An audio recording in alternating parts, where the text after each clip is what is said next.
Gracias, amigos de Propuesta de la Noche. Ahora tenemos al candidato a diputado por la circunscripción número 1 del Distrito Nacional por el movimiento Patria Libre vía el Partido Generación de Servidores, Fernando Abreu, que viene a conversar con nosotros sobre su movimiento y sus propuestas. Fernando, ¿qué tal? Un placer, muy bien, gracias a Dios. ¿Ustedes? Estamos bien y complacidos de tenerte aquí.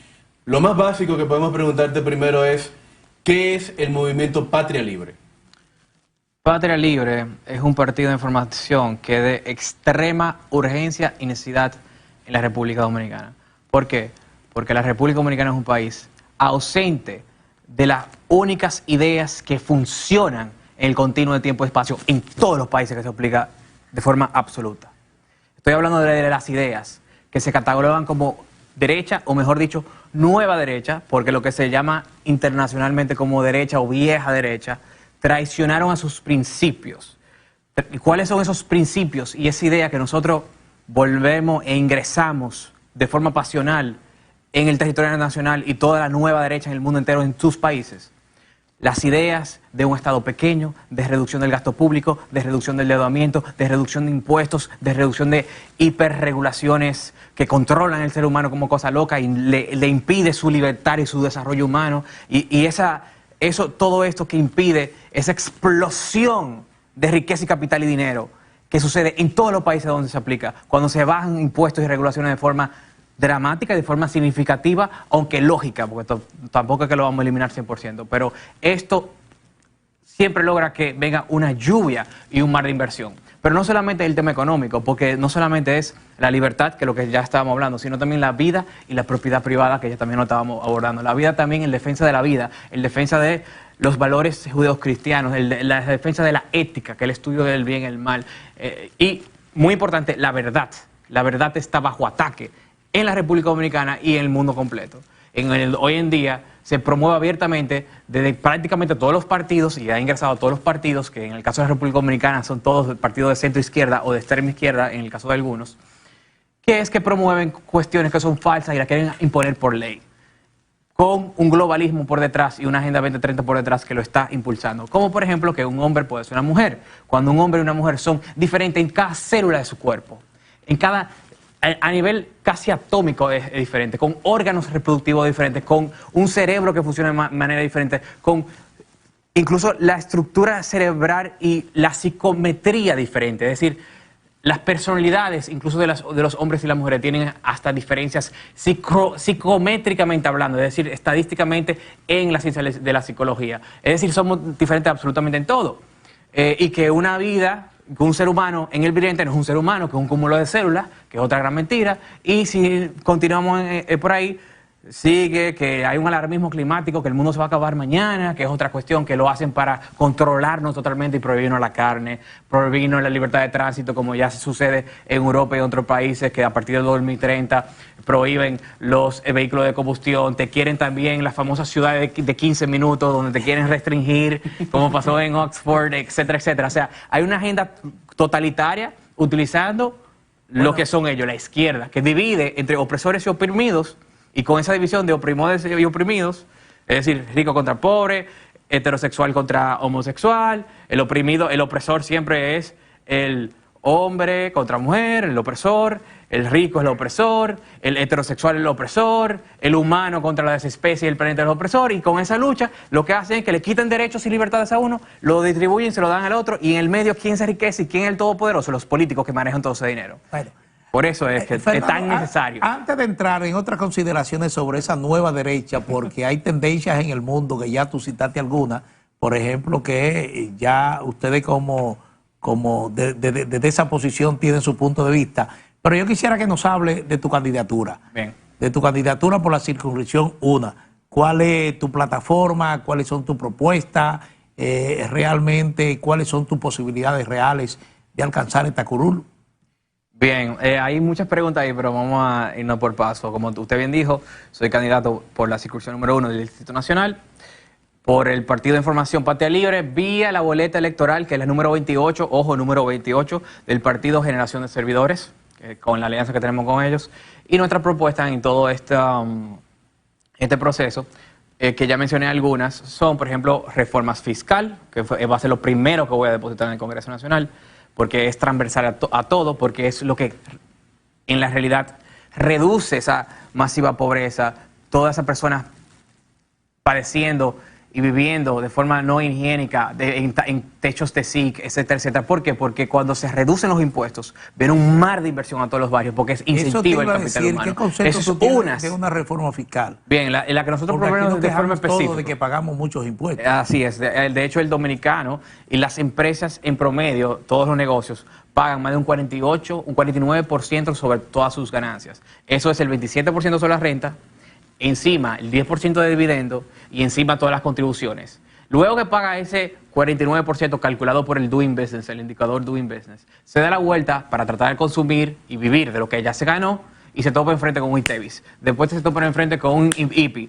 después con un impuesto selectivo del consumo, después con un impuesto a la transferencia de propiedad, etcétera, etcétera, de nunca terminar, y después el anticipo sobre todo, y después con el pasivo laboral infinito de nunca acabar que quiebran todas las empresas. Esa es la República Dominicana en una pincelada en cuanto a lo económico, y nosotros proponemos de forma muy específica reducir el impuesto sobre la renta de las empresas de esa monstruosidad que te acabo de explicar a un 15% flat tax para todos, para las personas físicas que actualmente están entre 15, 20, 25 y después con las contribuciones para la clase media supera el 32%. Es un 15% también flat para todas las personas físicas, los asalariados. Bueno, actualmente hay un límite, por ejemplo, hasta los 34,000 pesos, me parece que no pagan. Actualmente, a partir de los 33,000 y pico, comienza a tributar 15%, después cerca de los 50 comienza a tributar 20%, y después la próxima 25%, pero después se le agrega las contribuciones y le termina comiendo una mayor parte de su salario. No termina ahí, la clase media en la práctica es más de un 31%. Y nosotros lo reducimos eso a un 15%, encima de eso el ITEVIS lo reducimos de un 18% a un 12%, eliminamos el IPIS, eliminamos el impuesto a la transferencia bancaria y a los cheques, que era supuestamente transitorio, y no hay nada más permanente que un impuesto transitorio, decía Milton Friedman, entre otros impuestos. ¿Y la recaudación de dónde sale? ¿Has hecho el cálculo de cuánto se le estaría reduciendo al Estado? Claro. Eso fue lo primero que hicimos. De hecho, nosotros en el 2020 hicimos un plan de gobierno formal proponiendo todo esto, y hay mucho desconocimiento porque la gente cree que cuando se reducen los impuestos automáticamente se caen las recaudaciones, y eso no es así. Aparte de que no se cargan las recaudaciones, nosotros también no tendremos déficit, por lo menos a partir del segundo año, porque nosotros eliminamos algunas instituciones duplicadas, algunas instituciones que no funcionan, funcionamos muchas otras, o sea que por ese lado también nos cubrimos, pero en el tema fiscal, cuando se baja impuestos en toda reforma fiscal de la historia completa, en todos los países del mundo, desde la década del 50 hasta la actualidad, cada reforma fiscal bajando impuestos, la recaudación ha hecho lo contrario, no se ha disminuido, ha aumentado. Porque se incentiva a los negocios. Exacto, porque hay más incentivo a inversión privada, tanto local como extranjera, y encima del gran incentivo a la inversión privada, también sucede que la gran informalidad que hay en todos estos países, especialmente como el nuestro, que es más de un 58% del mercado laboral está en la informalidad, y cada 9 de 10 MIPYMES opera sin RC, el 90%, según el propio Estado. Esto hace que todas esas personas y todos esos negocios en la informalidad estén incentivados a la formalidad para tener crédito bancario, para proteger su patrimonio personal, que como actualmente lo tiene riesgo, y para que no caigan presos y embarguen cuando le dé la gana a la DGI. Porque los impuestos, contrario al mercado, no son voluntarios, es mediante la fuerza. Porque el quien no paga o quien está en la informalidad, el Estado automáticamente, cuando le dé la gana, se le puede tirar con su equipo de SWAT y su policía, arma larga, y o te meten preso o te embargan. Y esa es la realidad de la República Dominicana, y por eso esto sucede siempre. Y de hecho, normalmente los enemigos nos dicen, no, eso funciona en otros países, pero aquí eso no funciona. Mi hermano se hizo en el 1992, el único que lo ha hecho, bajo Joaquín Balaguer, y la recaudación de bajar la tasa de un 45 a un 25 subió en el primer año de 3.300 millones de pesos el impuesto sobre la renta de empresas a 3.900, ¡pum!, de una vez. Lo que han planteado la reducción del ITEVI tiene la compensación de que es favorable, son favorables a que universalizar su aplicación. Ampliar la base. Bueno, en nuestro caso, nosotros vamos a decir que hacemos una mínima ampliación de base, pero no todo, porque nosotros dejamos exento los bienes que son de verdad de necesidades básicas. Lo que de verdad es necesidad básica. Ahora hay muchos que no son realmente necesidades básicas, que están exentos por interés, etcétera, etcétera. Pero dejamos eso por el concepto que no es contradictorio a la derecha, sino por un concepto que es propio de la derecha, que es la ética de la emergencia. La teoría de la ética de la emergencia de Ayn Rand, que es que uno es libre a hacer lo que quiera y puede hacer lo que uno quiera mientras no le haga daño a los demás o mientras no deje a otro en estado de extrema necesidad morir. Es como una obligación ética. Entonces, por ese tipo de cuestiones, nosotros justificamos, por ejemplo, que ese ITEVIS esté exento para esos productos muy de necesidad básica para los pobres. E igualmente con esto justificamos no solamente que el Estado haga seguridad y justicia, sin ser contradictorio, porque la derecha cree en reducir el impuesto a lo máximo, es el límite, pero también que haga salud, educación y lo que es básico de verdad. Pero todo aquel que supere el rol del Estado respecto a seguridad y justicia, que es para proteger lo que se llama el principio de no agresión, y supere el concepto de la ética de la emergencia, es decir, todo el gasto social que necesitan los más vulnerables para subsistir, eso es lo que se justifica el tamaño del Estado de un gobierno para un gobierno de derecha. Todo lo que excede eso, que hay muchísimas instituciones que exceden eso, como el Ministerio de la Mujer, que lo que se dedica aquí es a promover feminismos radicales, hacer acuerdo con pedófilas en España, como lo que hizo con la pedófila de Irene Montero en España, entre otras cuestiones. El Ministerio de la Juventud, que es el Ministerio de la Botella, se le puede decir, que eso todo está duplicado y todo es lo mismo que hacen los otros ministerios, un absurdo. Las 57 instituciones públicas que están duplicadas abiertamente, entre otras, y muchas empresas públicas que no sirven para nada, que siguen en continuo déficit para siempre. Todo eso excede y todo eso nosotros proponemos reducir, eliminar y llevar un tamaño del Estado que es el ideal, que tiene un sustento lógico, que sí resuelve problemas. Y fíjense que normalmente, ustedes ni siquiera me han hecho argumentos en contra, pero a mí me gusta autohacérmelo por muchas razones, porque ya la gente, cuando lo vean después, escuchan gente que está en contra de nosotros decir cosas que no son reales. Por ejemplo, que nosotros somos extrema derecha, radicales, que vamos a dejar al pobre sin Estado. No, no, no. Nosotros, por todo lo que le acabo de decir de la ética de la emergencia, nosotros no tocamos el gasto social. Nosotros solamente topamos el gasto político. El gasto que no se necesita, el gasto del cual comen los políticos, los compañeritos, etcétera, etcétera. Ahora, todo lo que se necesita de verdad, el gasto social, para la ética de la emergencia y para el tema de garantizar el principio de no agresión, filosóficamente hablando, es decir, seguridad y justicia, eso nosotros lo dejamos. Tocaste un punto de la política fiscal, que es la recaudación de impuestos, pero me gustaría que tratara sobre si tienes planes acerca de la otra columna de la política fiscal, que es el endeudamiento. O sea, claro, la política más ideal para combatir el excesivo endeudamiento es registrando el gasto. Es lo que te estoy diciendo, es no elevar el gasto público y de hecho disminuir el gasto. Te voy a poner un ejemplo. Balaguer, la mayoría de sus años fue más de centroizquierda, las políticas que hizo. Pero durante un periodo, que fue del 90 al 92, solamente en esos 2 años, hizo político más de derecha. Tiene que ver con su cercanía a Reagan en ese tiempo, porque se juntó con Reagan en el 88, en el 89 y en el 87. Y durante esos 2 años, Balaguer simplemente frizó el gasto público. Es decir, no lo aumentó ni lo redujo. Nosotros proponemos reducirlo, o sea, se llama más efectivo. Y con solamente frizar el gasto público, dejarlo igual, presupuesto nacional igual 90, 91, 92. Eso es lo que estoy diciendo. Con eso, adivinen cuánto se redujo la deuda respecto al PIB. Adivinen. ¿Cuánto? De 80% a menos de 30%. 50% del PIB se redujo el endeudamiento. Solamente con frizarlo.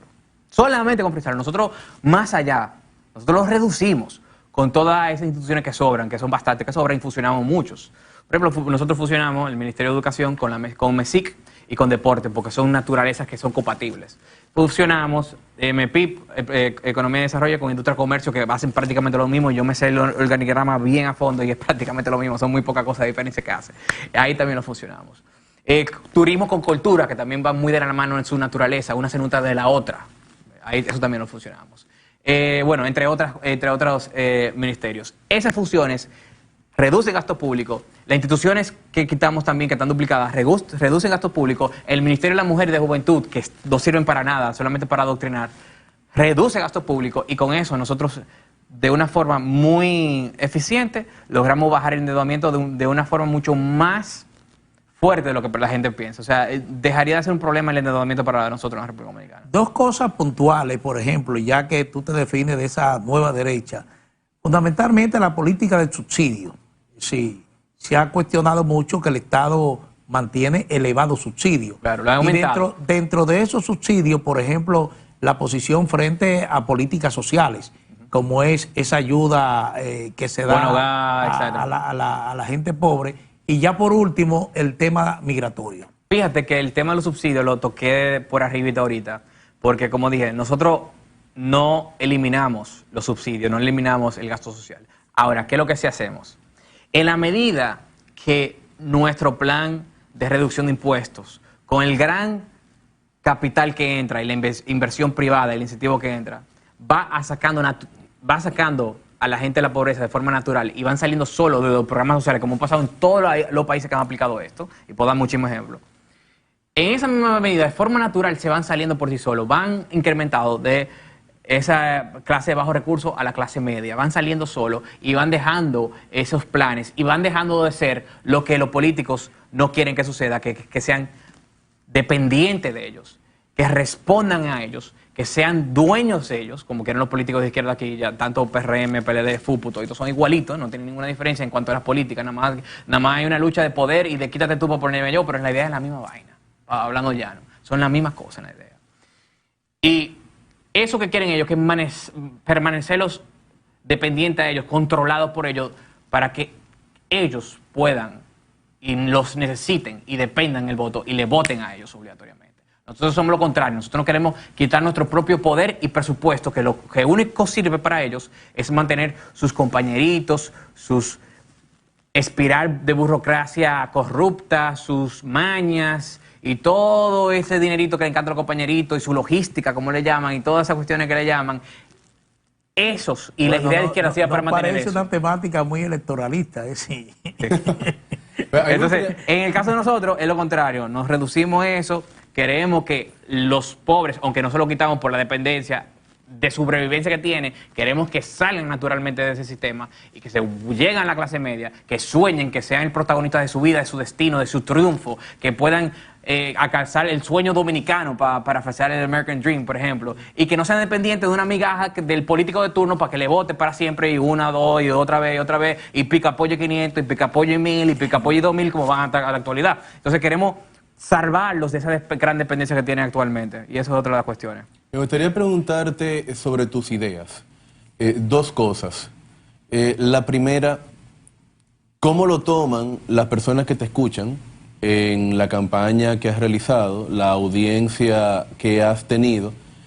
Pero luego, bueno, te deseamos suerte en tu proyecto político. Si llegaras al Congreso Nacional, igual, primero, tu presencia va a ser una rareza porque vas en franca minoría, incluso dentro de la misma Cámara de Diputados, pero también tus ideas son una gran novedad. ¿Cómo crees que puede avanzar esa agenda dentro del Congreso con esas condiciones? Ambas cosas. Sí, eso es una buena pregunta. La recepción de las ideas nuestras han sido excelentes, o sea, demasiado apoyo, me ha dado mucho ánimo a nivel personal. Y fíjate que tomé este paso después de hacer 3 años de lo que llaman batalla cultural, es decir, de 3 años de promover estas ideas de forma fuerte en las redes, en los canales de televisión, en los podcasts, debatiendo, muchísimo debate, haciéndome viral en las redes sociales, y eso lo hemos logrado en estos años. Entre todas las redes sociales, en estos 3 años, hemos superado los 50.000 seguidores en las diversas redes sociales. Incluso cuando salgo a la calle, siempre, o sea, muchas personas me paran, o sea, hay una gran diferencia, que el votante nuestro, vamos a decir, es más leal y apegado a uno, diferente como que el que va a votar PLD o lo otro, es más por interés o porque él cree que va a ganar. Es muy diferente. Nosotros le gusta ir de nosotros, a hablar con nosotros, hay un entusiasmo que se vive y eso es algo que me motivó a entrar a la política porque la batalla cultural no es suficiente para cambiar el sistema, sino que hay que meterse dentro, porque si nos quedamos hablando de fuera para siempre no vamos a cambiar nada. Entonces lo que hacemos desde fuera, de cambiar las ideas, la cultura de la persona, y por eso se le llama batalla cultural, la forma de pensar, abrir la mente, causar esa disidencia cognitiva, como se dice en psicología, que es que despertar a una persona y que se den cuenta de que todo lo que le vendían o todo lo que pensaba estaba, su como visión completa estaba errónea, que con muchos choques de evidencia, información y lógica, y despertar a esos seres humanos y se vuelven muy leales, se vuelven, se les puede decir fans de cierta forma, ellos mismos lo dicen así, aunque no me gusta utilizar este término por un tema de humildad. Pero sí, o sea, ha sido excelente y me motiva, y por eso di el paso también, porque no es suficiente la batalla cultural, sino también dar la batalla política. Y en el Congreso, claro, porque ahí no hay batalla cultural, sí, ahí hay procedimiento legislativo puro y duro. Así es, pero a ver, hay varios conceptos y varias ideas respecto a eso. Adelante. Lo primero es que lo importante es que primero existe una voz diferente en el Congreso. Que no existe el monopolio de la centroizquierda y la izquierda, que es lo que existe actualmente en la República Dominicana. Y del centro también se puede decir. Entonces, lo primero es que existe esa voz para que en el país se escuche la batalla de ideas y la diferencia, así que la gente vea la otra opción que hay y que no están destinados al fracaso. Porque si uno se da cuenta, año tras año, gobierno tras gobierno, el mismo fracaso. Yo le pregunto a usted, ¿hay algún problema nacional que está solucionado en la República Dominicana? ¿Está solucionado la seguridad, la delincuencia? ¿Está solucionado el tema de la migración haitiana? ¿Está solucionado la baja calidad de la educación histórica? ¿Está solucionado la pobreza? No está nada solucionado. Entonces, estas ideas necesitan que exista una voz en el Congreso. Nosotros estamos claros que al principio no va a votar por nuestros proyectos. Lo primero es despertar a la ciudadanía desde el propio Congreso, convencer, si convencemos a más diputados de otro partido, amén. Sabemos que hay algunos que piensan un chin más cerca a nosotros, bueno, otros que no. Pero es primero hacer ese choque y lograr esa conciencia para el futuro, ir escalando más y más, tener más congresistas de nuestro partido en el Congreso, hasta eventualmente algún día llegar al poder. Bueno, gracias Fernando Abreu del Movimiento Patria Libre, candidato a diputado por la circunscripción número 1 del Distrito Nacional, en la boleta del Partido Generación de Servidores. Agradecido por su participación aquí en Propuesta de la Noche. El honor es mío. Carlos Arturo Guizarre, un servidor, Manuel Jiménez, igualmente agradecido de su sintonía, y los invitamos a estar con nosotros de lunes a viernes de 7 a 8 de la noche por aquí, por RNN, Canal 27. Buenas noches. Bye, bye.